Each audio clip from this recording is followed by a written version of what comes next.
the sauces? Ooh. Ranch. Ranch. Can I get a ranch, sweet and sour, and buffalo? Thank you. Yeah. Is it impossible or is it possible? I think it's doable at least. Testing, testing, testing. Take one.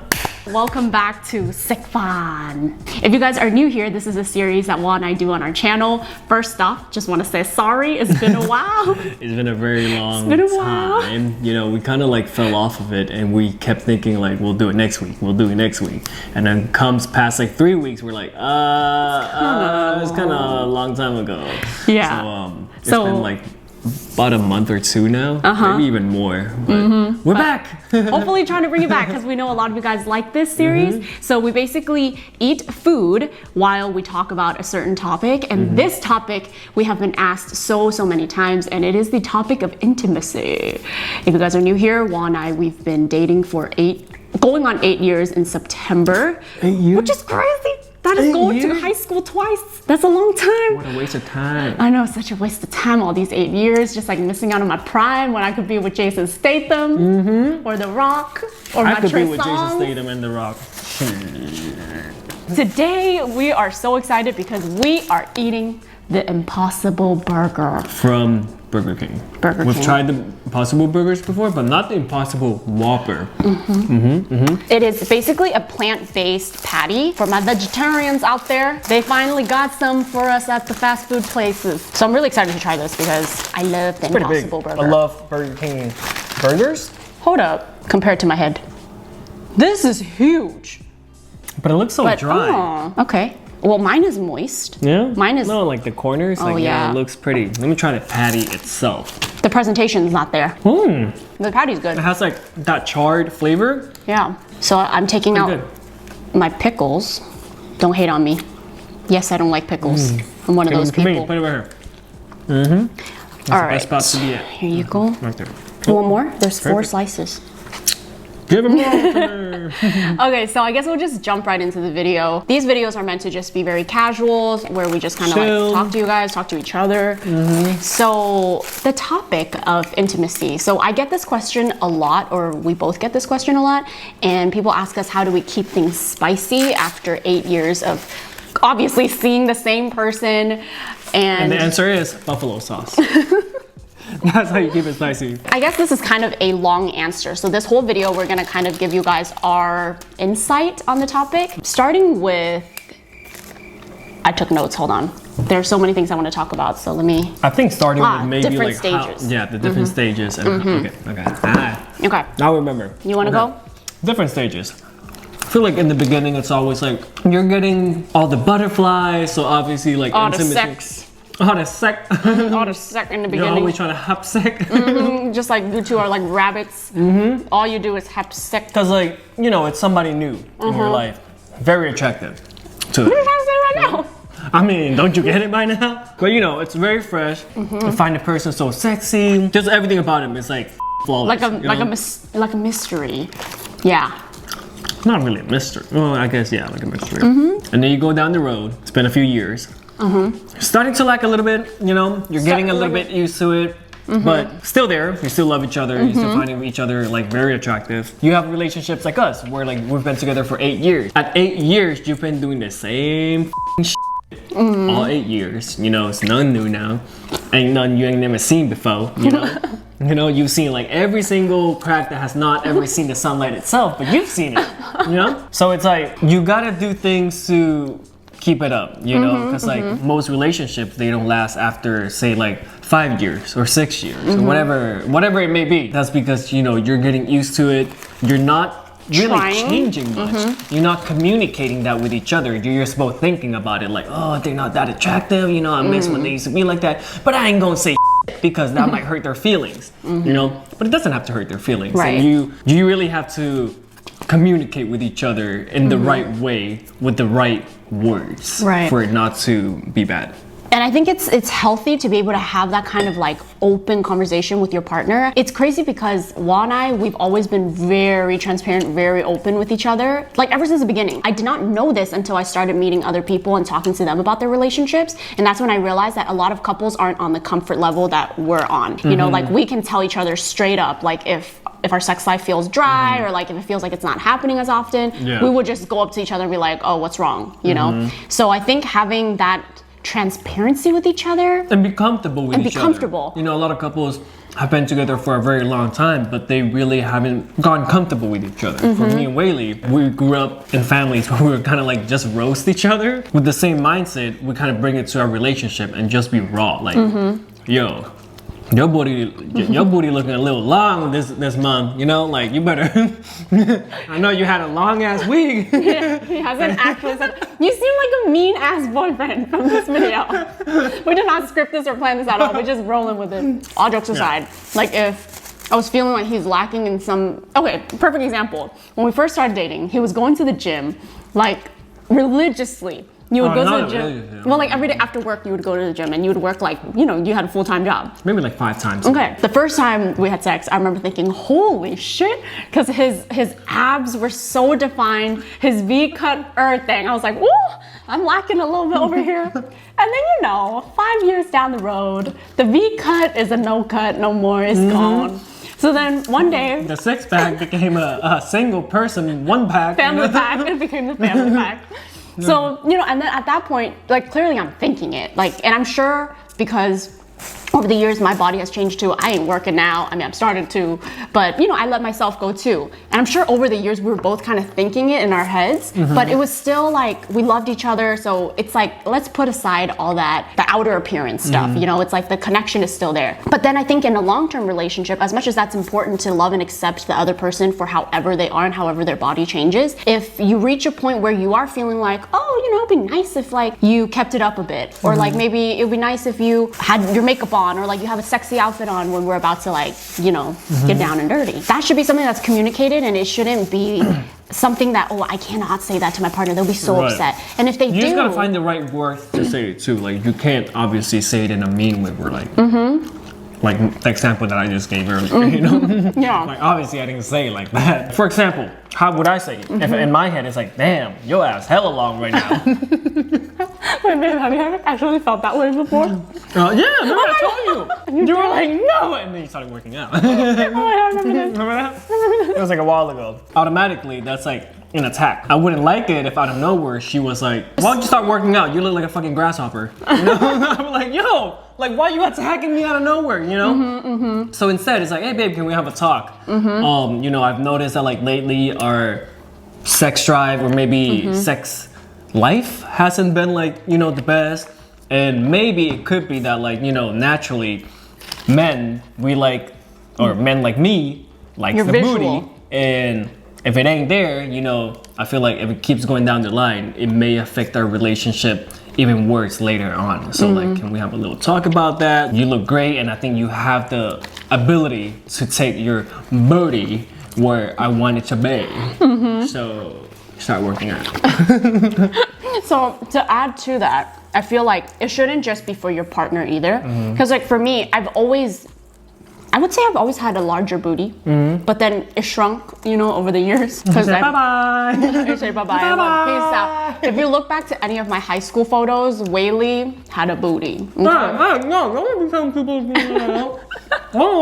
actually, you won't be able to find any because these are just archived. But yeah, like when I look back to my photos, I used to have like a round little nice tushy, okay, because of dancing and cheerleading. So over the years, like I've lost confidence in myself as well, but it was just like a lazy thing. It wasn't something that I really wanted to physically go and change because I was too lazy. But then after we had that talk, it made me realize, I'm like, well, not only will this like make me appear more attractive to him, which is important in a relationship, you want to feel attracted to the other person physically, but also it will make me feel better too. It's like, it's always something that I've thought of, but I was just too lazy to do it. So then instead I took it as like, okay, this is motivation for me to do it for myself too, because that's what's going to make me feel strong and confident. You know? Yeah. I mean, everyone needs confidence. Yeah. So that's the next thing that we wanted to talk about too. It's your confidence with your sex life. And this is not something that we've ever really struggled with. I feel like because we're so comfortable with each other, it's always been like we're confident in our own bodies. But I have heard from people and like reading comments and stuff that a lot of people feel insecure about how they look naked. So I think that does affect your sex life too. If you're not feeling confident and you're not being like freaky, you know, because that holds you back. That really does hold you back. Like I've had moments where, say,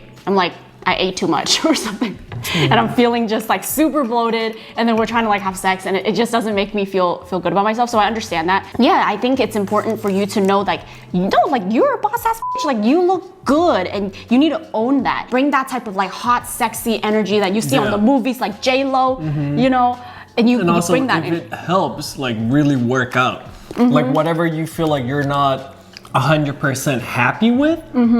Work for it. You know, a lot of people give up once they're like in their like mid to late 20s. Like people just start giving up because it's like, you know, you're not active every day like how you were when you were like younger, 18 and under. Naturally, your body's gonna transform. You know, it's gonna, you know, you let it go, it's gonna let you go too. So really, really work out on what you think would bring you confidence. Like for one, clearly we don't have dream bodies or anything. Oh, what? Who said? It's not the dream body that you would see in magazines, you know. But I think for both of us, and I tell them all the time, like, I love your body for the way it is. Like, we've always just been accepting of each other's bodies, but of course still like we give each other that room to grow. It's like, why not? You know, why not gain some muscles? Why not gain some abs? Like, you know, it's gonna make you feel good anyways. So why not do it?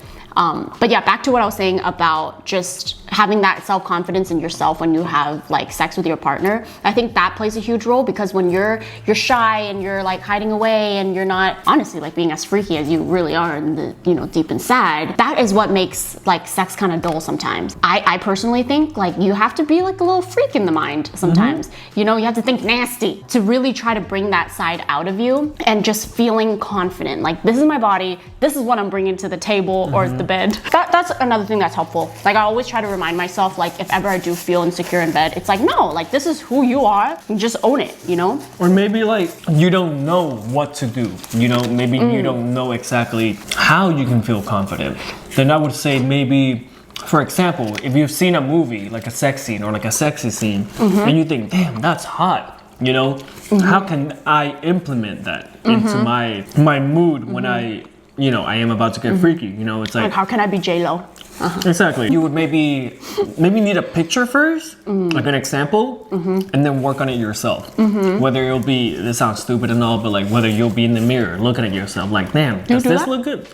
I used to do that. Oh, I didn't know that. Anymore. Yeah. But it's like, I think it all comes in the facial expressions, you know, and like how you portray, like it's not in the body most of the time, you know? It's like, oh, it's in the body. Oh, it's in the body too, but it's like the face too. Like in the face, it's like how can you be sexy and attractive? You know, if you're watching someone dance and you see that it looks so cool, then you want to copy it, right? So kind of like the same thing, like in sex too. Like if ever you saw, and I mean, we've all been to the movie theaters and a sex scene comes on and it's like hot and steamy. Sometimes I do think back to those scenes and I think like, oh, maybe I could, I could do that, or like, try that. So having an example, I think, is helpful. If deep inside you feel like this is what I want to portray when we're having sex, like this is the confidence that I want to feel, then why not try to explore that? You know, like obviously I'm not telling you to like not be yourself, like whatever feels right, whatever feels right and whatever makes you feel sexy, then you could try that. Because with being with someone for so long, we'd be lying if we would say, oh yeah, it's so exciting every single time. Like the reality is, like, you do get bored. Sometimes it is the same positions over and over again. Sometimes it's just like you can predict it, right? Maybe try to explain it to your partner next time. I feel like communication is always key. They're not mind readers. They can read your mind, what you're gonna like. So maybe you share some of that, like, hey babe, like I feel like maybe we can sip some really wine. Sexy. Yeah, like some wine or something, or some kombucha, some Burger King. I think we kind of covered everything that we want to talk about. Oh, this one sex does not have to be constant. This is a thing that needs to be talked about, because in a long relationship, especially going from when we first started dating, we're 18, you were like 20. Yeah. So of course your hormones and stuff, you're just like crazy about each other. So we would have sex so often. Like the moment I get off of school, come home. Don't tell people that. But it's true. Like when you're young and you're like 18 years old, like that's all you're thinking about. That's all you want to do. Okay, each other. For us transitioning from that teenage teenage years into adult years, like for sure, like your testosterone levels drop, your, you know, whatever, like your hormones level drop. And like naturally sex is not as exciting anymore, or like you're not having it as much. Me, for example, I actually ran into this problem where I was feeling so insecure. I was feeling like, why aren't we having sex like how much we used to anymore? Is something wrong with me? Something wrong with him? Like, is this just all going downhill? I think it's important to note that if you're in a committed long-term relationship, it's bound to happen. It's just waves. It comes in waves. Like sometimes you're more excited about the other person and sometimes you're not. But that doesn't mean your love is not there. You know, like that's something I really struggled with. Cried a lot about it. He would used to think like, oh my God, what do I even do? I thought there was something wrong with me. Yeah, because I made it such a thing. I was just like, but why? Like, but why are we? And like, is something wrong with me? Like, do I need to like, you know, change? But then I come to realize like it's just a very normal process. Thank you. It's just a really normal process, and you should embrace that part too. It doesn't mean that something is wrong just because you're not having sex as much as you used to. It's just bound to happen. So I think it's important to voice it though. You know, I think it was good that you kind of brought that subject up, you know, so that we talked about it, elaborated it.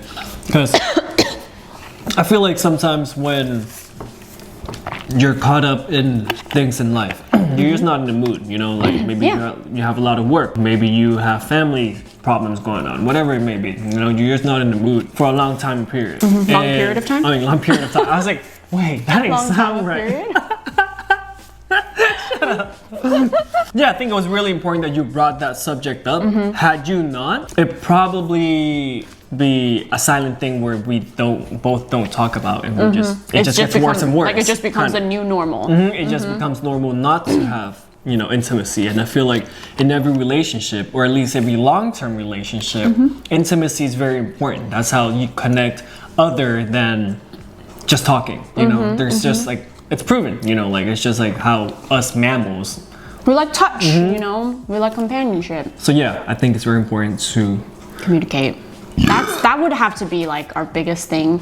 If you ask us like, how do you even keep things spicy anymore? You have to communicate what you want. Like if for the longest time you guys have been doing the same thing and you want to try something new, I mean, personally, I would just go and try it first, because I think there's something sexy about the surprise aspect of it. You know, like suddenly I do something crazy and he's just like, oh shit, you know? Damn! So I don't think it necessarily always has to be like, oh, let's sit down and talk. Because sometimes that can be scary, you know? Sometimes it comes off really scary, like, fuck. And you lose the mood, and it becomes a pressure. Have sex that night, you know? Right, it becomes too much of a pressure. Awkward after that. Yeah, and a lot of it matters in your partner too. You could think about all these great things, but maybe your partner is just really not comfortable with talking about it. Then I don't know what to tell you. Yeah, I think if they're not comfortable with talking about it, you should just try to do it in action, and then afterwards be like, did you like that? You know? But that's kind of like our tips, you know? This is not to say that Wall and I will always have a healthy sex life. We've had our waves. It comes and goes. Just like normal people, you know, Wall and I, we go through our waves, and don't feel discouraged. Like I think what's most important is that the love is still there for each other. Yeah, it's just natural. It's part of the process. Don't overthink it if it doesn't feel as spicy as it used to. It doesn't mean that it will never come back, because it always does. It always in the end does. And the next thing I want to talk about, sorry, remember what you were going to say? I forgot already. Oh, okay. So the next thing I want to say is, this is actually really important. You don't want to just only be attracted to your partner physically. It has to be mental as well. That's what really makes sex good, when you're just mentally attracted to the person as well. Like, I love the way he thinks. I love his sense of humor. I don't know what you love about me, but you know, it's all those things. It makes you who you are. What you love about you? Oh, thank you. What you mean? Thank you. But yeah, it's all mental as well. You have to not only physically be attracted to the person. Think of qualities that attract you to your man or your woman, and sometimes focus on that and think about like, damn, this is the type of person that I have. This is the person that I get to like have sex with. And whoa. I think about that. I do. I'm like, I'm very lucky. You're supposed to say it back. I tell you every day. I think that kind of concludes it. It's not always just physical. I know that majority of the video we talked a lot about physical attraction, but it is also mental as well. Feeling like you're with a really like cool person, you know? Whether it be you're attracted to their intelligence, attracted to their humor, anything. You know, it's the whole package. Anything else you would like to add? I think we kind of hit everything that we want to talk about. I think that's about it. Yep. I mean, this is a really broad topic, you know, so we probably missed some things, and we're sorry if we left some important like details out. But if you guys have any advice and tips, like I'm sure we're not the only couple that's been together for, you know, X amount of years. So if you guys have any tips, please share it below. We love when like the vlog channel is all about just like a community of people helping each other. So comment to each other, talk to each other in the comments down below. Thank you so much for watching. Don't forget to subscribe. Don't forget to subscribe. Thumbs up this video. That's some of the stuff that keeps us motivated. Yeah, it really does. It does help. And I mean, the burgers were cool. It was cool. I probably wouldn't get it again. The patty to bread ratio, it's just, I feel like I'm just eating straight up bread. I would still give it maybe one more try at another location, just to make sure it's like, you know, the consistency is right there. Very happy that veggie options are now available in I just like, can't wait for McDonald's. That's the day that I feel like it's gonna be. But the only reason I say McDonald's is because McDonald's is like worldwide. You know, it will be a lot more accessible, and I feel like they would probably do it like on another level. Hopefully. If they were. So yeah, I feel like they could either do it on another level or do it or not do it at all, because they don't need to, type of thing. Because like people will still eat at McDonald's. Yeah, that's true. Yeah, I know. Well, if McDonald's, if you're listening, please add it to your menu. We would like something veggie. And you can sponsor us by giving us, you know, free meals all year. Just saying. We like your fries a lot. Alright guys, thank you so much. We love you. Bye. Huh? What?